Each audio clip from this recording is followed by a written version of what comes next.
काय करतोयस? अरे काही नाही, सुट्टी संपायला 2च दिवस राहिलेत. आता हैदराबादला परत जावं लागेल याचाच विचार करतो. नक्की याचाच विचार करतोस की आणखीन दुसरं काय?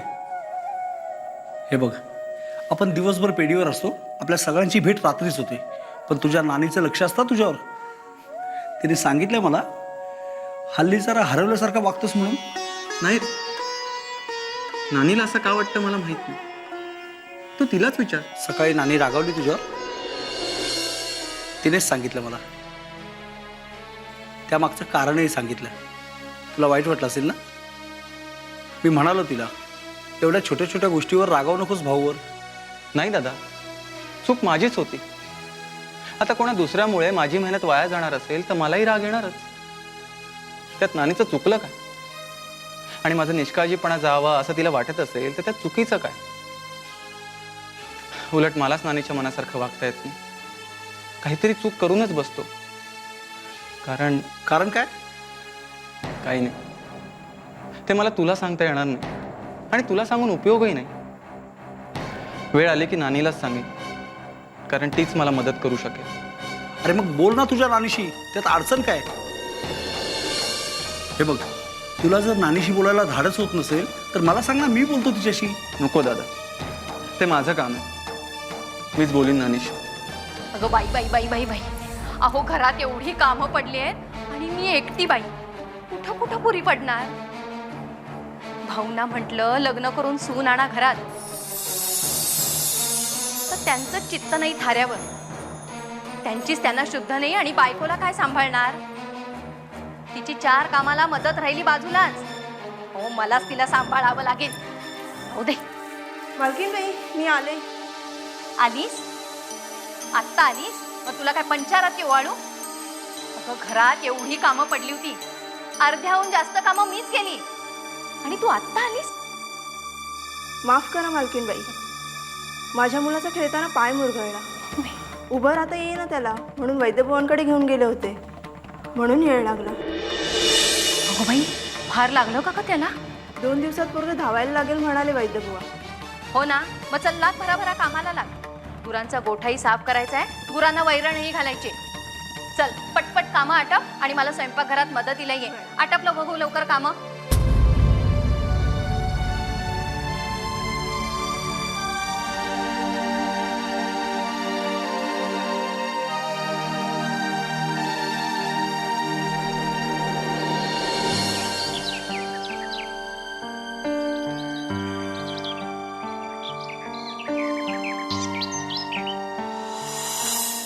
दोन दिवसांनी परत हैदराबादला जायचं आहे.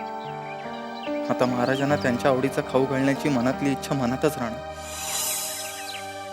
नाही. असं होता कामा नये. नानीशी बोलावंच लागेल. पण कसं बोलू? ती सदैव कोणा ना कोणावरती रागावलेलीच असते, खास करून माझ्यावर. त्र्यंबक, एकटाच बसलायस आणि चेहरा का पाडलायस? नानी परत रागवली का? काहीच कळत नाहीये रे. मला नानीला सांगायचंय की मला महाराजांसाठी त्यांच्या आवडीचं जेवण न्यायचंय म्हणून. मग का नाही सांगितलंस? गेलो होतो सांगायला, पण नानी मोलकर्णीवर रागवली होती. ती उशिरा आली होती. पण तुझ्या सांगण्याचा आणि मोलकर्णी उशिरा येण्याचा काय संबंध आहे? तू सांगून टाकायचं का? उगाच मनात झिरणं चांगली गोष्ट नाही. मला भीती वाटते रे नानीची. ती माझ्यावरही रागवेल. नंतर सांग. अरे नंतर केव्हा? हैदराबादला गेल्यावर? काहीच कळत नाही. महाराज स्वप्नात आल्यापासून जीव नुसता कासावीस झालाय बघ. कधी एकदा त्यांच्या आवडीचं जेवण घेऊन जातोय असं झालं. त्यांच्या आवडीचं जेवण नेऊन मी कृतार्थ होईन बघ. गजानन महाराजांची कृपा म्हणून महाराज तुझ्या स्वप्नात आले. त्यांच्यावर विश्वास ठेव. सांगून टाक नानींना. काय होणार आहे? नानी रागवेल नाही म्हणे. त्याचीच तर भीती आहे. तिचं नाही म्हणाली तर कोण मला महाराजांसाठी नैवेद्य करून देईल? नानी महाराजांची भक्त नाहीये. तू दादाकडे तुझी इच्छा व्यक्त कर. दादाला नानी कधी नाही म्हणेल का? पण मग मी ते कागाळी केल्यासारखं होईल. तू जरा जास्तच विचार करतोस. तू एक काम कर, दादालाही नको सांगूस आणि नानीलाही नको सांगूस. दोघंही एकत्र असतील ना तेव्हा सांग. म्हणजे दादा समोर नानी रागवणार नाही आणि दादालाही नव्याने सांगायची गरज नाही. बरोबर म्हणतोयस तू. मला लवकरच कामाला लागलं पाहिजे, नाही तर हैदराबादला जायची वेळ येऊन ठेपेल. मी सांगतो तसंच कर. महाराजांच्या मनात असेल ना तर नानीच्या तोंडातून नाही शब्द कधीच पडणार नाही. योग्य बोलतोयस तू. आणि महाराजांची कृपा असेल ना तर माझी इच्छा नक्की पूर्ण होईल. गण गण गणात बोते, गण गण गणात बोते.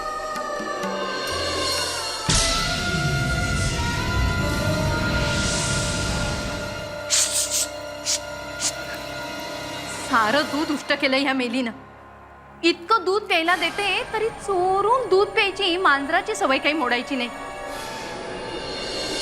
चूक मांजराची नाही, भाऊ, दुधाचं भांड उघडं ठेवलं त्याची. जसं मागे ओसरीवर मी भाजीची टोपली ठेवली होती. भाऊ, माझी चूक दाखवण्याची आज बरी संधी मिळाली तुम्हाला. पण ही पहिली आणि शेवटची संधी. कारण एकदा चूक केलेली मी परत परत करत नाही. माफ कर नानी, पण तुला दुखवण्याच्या हेतूने नाही बोललो मी.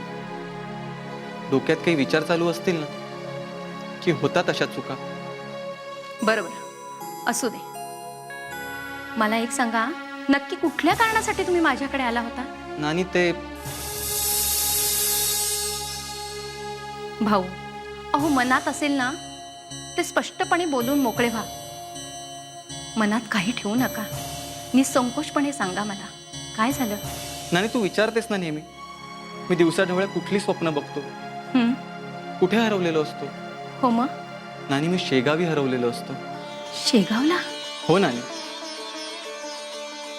मला शेगावच्या गजानन महाराजांचा ध्यास लागला.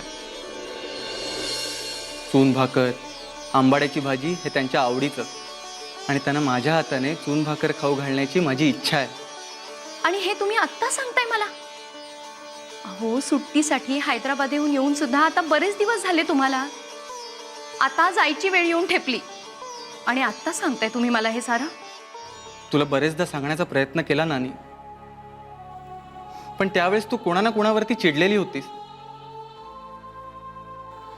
आणि तू कोणावर चिडलेली असलीस ना की तुला सांगण्याचं धाडस होत नाही. बरोबर. आता वेळ खूप थोडा आहे. दुपारी 12ची गाडी आहे शेगावला जायला. मी चून भाकरी आणि आंबाडीची भाजी बनवून देते तुम्हाला. नानी, तुम्ही पटकन तयार व्हा बघू. गण गण गणात बोते, गण गण गणात बोते. गण गण गणात बोते, गण गण गणात बोते.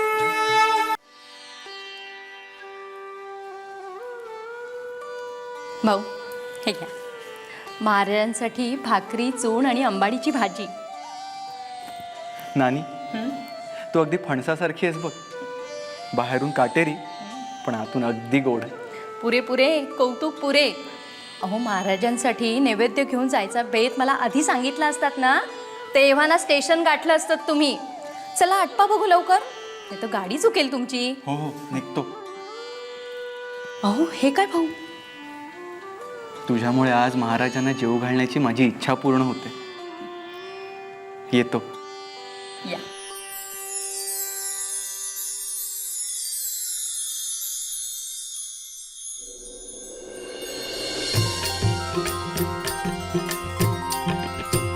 साद घालता जीवान धाव घेती गजानन प्रगटते भक्तांसाठी कोठल्याही रूपातून धुन लागता नामाची धुन लागता नामाची लाभे अपार हे सुख शेगावीचे योगीराज शेगावीचे योगीराज थोर ब्रह्मांड नायक ब्रह्मांड नायक ब्रह्मांड नायक ब्रह्मांड नायक ब्रह्मांड नायक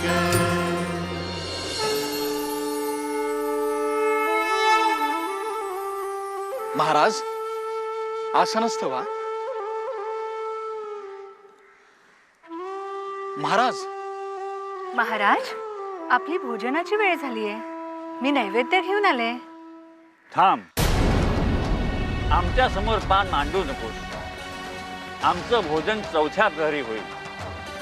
तू आमच्या समोर पान मांडलंस आणि त्यात अन्न पडून राहिलं तर अन्नाचा अपमान होईल. अन्न हे पूर्ण ब्रह्म. पण महाराज, आपण भोजन घेतल्याशिवाय आपली भक्त मंडळी ही भोजन घेणार नाहीत. त्यांना भोजन घेऊ दे. तुम्ही भोजन घ्या. आमच्यासाठी कुणीतरी भोजन घेऊन येतोय. आम्ही त्याचीच वाट पाहतोय. तो चौथ्या प्रहरी येईल. कोण महाराज? तू ओळखशील त्याला. मी ओळखेन. गण गण गणात बोते गण गण गणात बोते.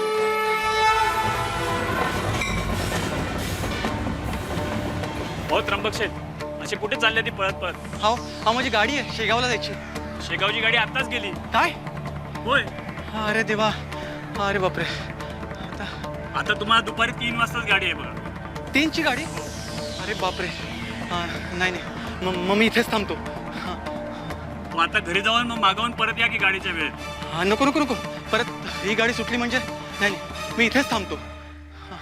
बरं, जशी तुमची मर्जी. बरं, कवर शेट कसे आहेत? हा बाबा बरे आहेत. आमचं रामराम सांगा ना. हो हो हो बरं, तुमचा प्रवास सुखरूप होऊ दे म्हणजे झालं. हो हो चला, येतो आम्ही. हो हो. हा, 3ची गाडी? अरे बापरे, म्हणजे भोजनाची वेळ टळून जाणार.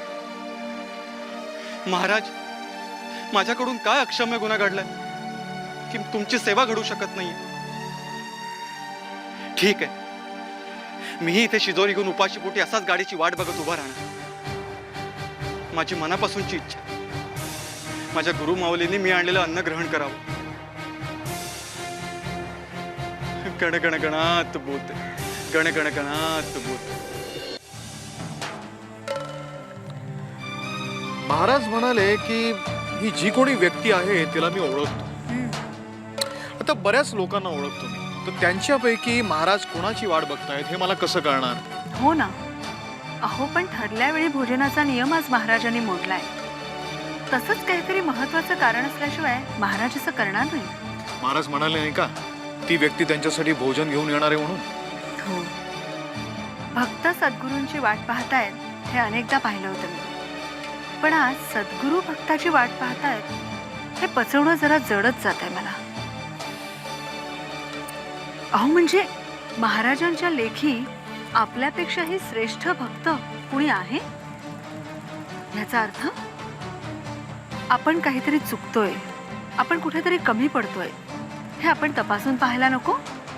नाही नाही, तसं नाहीये. काय, आपण नेहमीच महाराजांच्या सान्निध्यात असतो. आता ही जी कोणी व्यक्ती येणार आहे ती कदाचित पाहुण्यासारखी येऊन जाणार असावी. आपण नाही का आपल्या घरी कोणी पाहुणा येणार असेल तर आपण आतुरतेनं त्याची वाट बघत असतो. तसं काहीच महाराजांचं झालेलं आहे. पण याचा अर्थ असा होत नाही की त्याची भक्ती श्रेष्ठ आहे किंवा आपण कुठेतरी भक्तीमध्ये कमी पडतोय. आपण काय उगाच समज करून घेतो आणि मग त्यामुळे न्यूनगंड निर्माण होतो. अहो, महाराजांवरच्या अतिप्रेमाने असा विचार आला माझ्या मनात. आता हे बघा, जरी भावंड असली तरी सुद्धा सगळ्यात जास्त लाड आपलेच व्हावेत असं लहान मुलांना वाटत नाही का? कारण ती लहान असतात. त्यांना हे समजत नसतं की आई वडील त्यांच्या सगळ्याच मुलांवर एकसारखंच प्रेम करत असतात. आणि तू काय लहान आहेस का असं विचारायला? म्हणजे आपण कुठे मोठं झालो होतो अजून? आपणही महाराजांची लेकरच नाही का? हा तेही खरंच आहे. हा तिथे बघूया काय चाललंय ते. हा महाराज म्हणालेत की तो भक्त 4थ्या प्रहराला येणार आहे, म्हणून 4था प्रहर सुरू होईल, आपण जायला हवं तिथे. चल चल चल.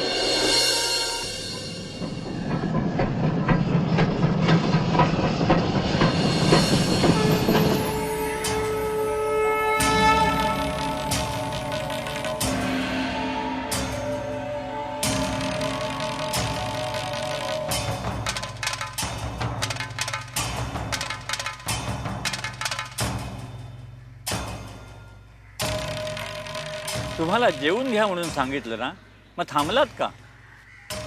महाराज, आपण अन्न ग्रहण केल्याशिवाय आम्ही अन्न ग्रहण करणं हे पाप समजतो. स्वतःची भूक भागवणं कसलं आलंय पाप?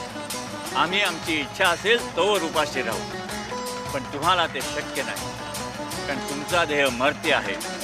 म्हणून तुमच्या देहाची तहान भूक भागवण्यासाठी तुम्हाला अन्न ग्रहण करावंच लागेल. महाराज, तुम्ही ज्या भक्ताची एवढी आतुरतेनं वाट पाहताय तो भाग्यवान भक्त आहे तरी कोण, हे तरी आम्हाला कळू द्या. अहो, सद्गुरू ज्याची वाट पाहतात तो भक्त श्रेष्ठच मानायला हवा, नाही का? आमच्यासाठी कुणी श्रेष्ठ किंवा कनिष्ठ नाही, आम्हाला सगळेच सारखे. आई जसं आपल्या मुलांमध्ये डावं उजवं मानित नाही, तसंच आमच्या भक्तांमध्ये आम्ही भेदाभेद करीत नाही. महाराज, महाराज, महाराज, महाराज. हा पहा आला. बहुधा 4थ्या प्रहराला सुरुवात झाली. गण गण गणात बोते, गण गण गणात बोते. महाराज, महाराज हा अकोल्याचं त्र्यंबक कवर ज्याच्याकडून आपण चिकन सुपारी मागून खाल्ली होती. बरोबर ओळखलंस व्यंकटा. महाराज, भाऊ, अरे किती उशीर, ही काय भोजनाची वेळ. महाराज, आण पाहू शिदोरी. आम्ही उपाशी आहोत आणि सगळे भक्तगणही उपाशी आहेत. क्षमा करा महाराज, गाडी चुकली म्हणून उशीर झाला. कारण सांगू नकोस, भरव आम्हाला घास.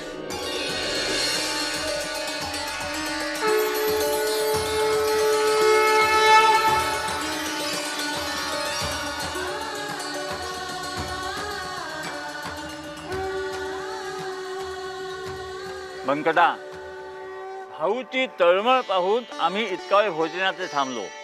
महाराज, भाऊ अकोल्याहून आपल्यासाठी भोजन आणतोय हे आपण आपल्या दिव्यदृष्टीनं पाहिलं होतं. हे भोजन आमच्या एकट्यासाठी नाही, आम्ही एक घास घेतला. आता हे भोजन सर्वांना प्रसाद म्हणून वाटा. हो महाराज.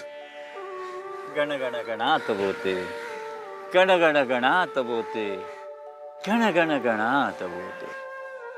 भाऊ, तू हैदराबादला डॉक्टरी शिकतोयस ना? होय महाराज. आमचा तुला आशीर्वाद आहे, चांगल्या गुणाने उत्तीर्ण होशील.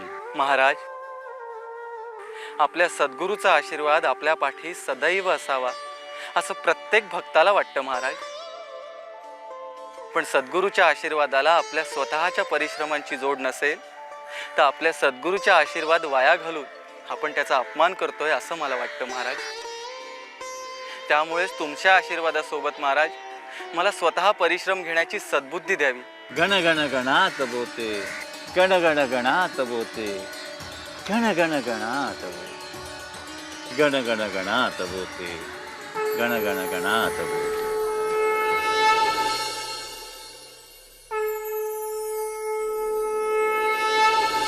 भक्तांच्या हृदयात राहून परमेश्वर सर्व काही जाणत असतो.